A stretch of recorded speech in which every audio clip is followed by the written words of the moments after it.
एक असा घटक आहे, जाड लांब असते पण रुंदी जाडी नसते. ही रेषा दोन बिंदूंच्या जोड्यामुळे तयार होऊ शकते आणि ती अंतर लांब पसरलेली असते. रेषेचे कोणतेही विशिष्ट सुरुवात किंवा शेवट नसते. रेषेचे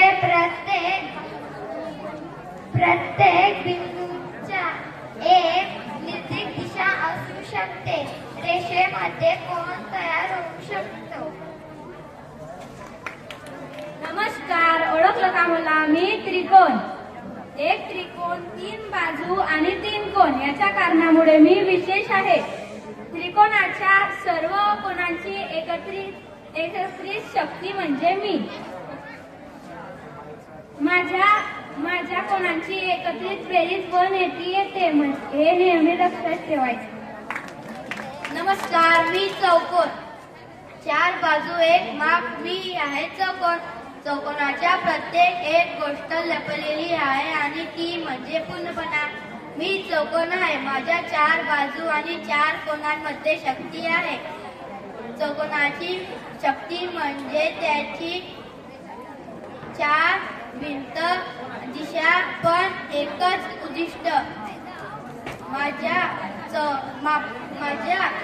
चारही मापाची बेरीज 360 असते.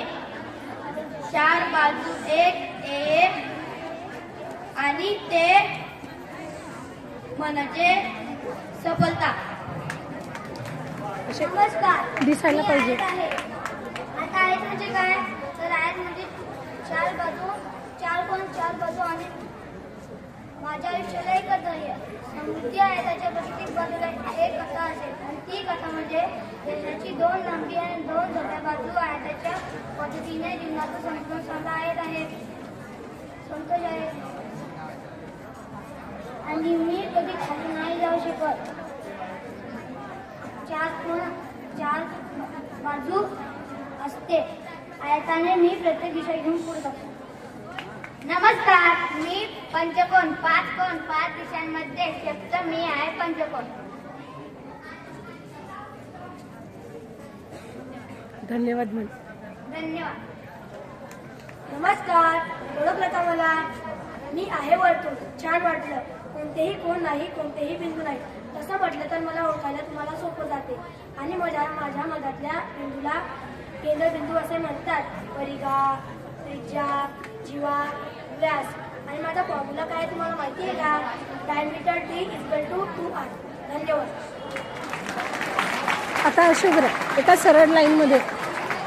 अरे दिसायला पाहिजे. सगळ्यांचा एक फोटो काढते.